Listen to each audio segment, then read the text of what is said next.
Le Cameroun affronte le 12 septembre prochain au stade Rumde Adja de Garoua le Burundi dans le cadre de la dernière journée qui ouvre la porte de qualification pour la Coupe d'Afrique des Nations Côte d'Ivoire 2023. Rendu à 24 heures de la rencontre, beaucoup d'experts et journalistes sportifs sont optimistes par rapport à une victoire des Lions indomptables. Sur le plan collectif et sur le plan individuel, nous avons des valeurs à tous les niveaux pour battre le Burundi aisément. Donc pour moi, il faut se concentrer sur la préparation de la CAN 2024 au lieu de se mettre la pression sur un match qui est pour moi un match déjà gagné simplement. On a tout intérêt à gagner le match simplement et à se qualifier pour Côte d'Ivoire 2024. Donc on doit arrêter de se mettre la pression, prendre le Burundi comme un adversaire, comme une foudre de guerre. Il faut le reconnaître, le Burundi n'est pas un foudre de guerre.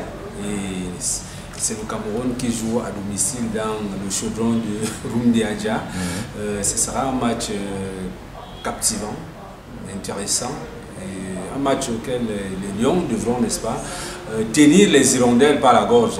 Dès l'entame de match déjà, il faudrait que Rigobert jette, n'est-ce pas, tous ses atouts offensifs dans la bataille pour, n'est-ce pas, espérer étouffer ces hirondelles qui ne viennent pas en victime résignée. Si beaucoup voient une victoire du Cameroun, d'autres par contre se méfient tout de même du Burundi. Je pense quand même qu'ils viennent avec un moral un peu haut. Un moral haut, pourquoi? Parce qu'ils ont gagné le dernier match contre la Namibie avec beaucoup de buts. C'est ça qui fait en sorte qu'ils ont marqué plus de buts que le Cameroun. Ils ont marqué 4 buts et ils ont encaissé 4.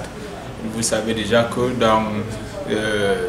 quand on parlait déjà du goal d'average particulier, même parce quand même que le Cameroun a gagné, mais je pense quand même que le nombre de buts passe avant celui-là.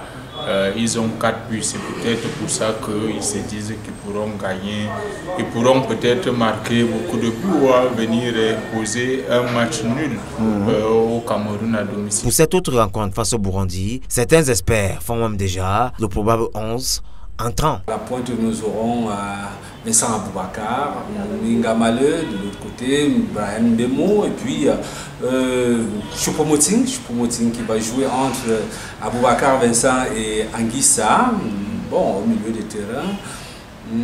Anguissa déjà, Olivier Kemen, et puis l'autre milieu, le nom m'échappe un peu, mais sinon, voilà à peu près moi, si je voulais déjà c'est l'attaque parce que le match... Rendez-vous est donc pris pour mardi 20h, heure prévue pour le début de la rencontre qui ouvrira assurément les portes à une autre qualification du Cameroun dans cette compétition qu'il a déjà vu rafler de nombreux titres.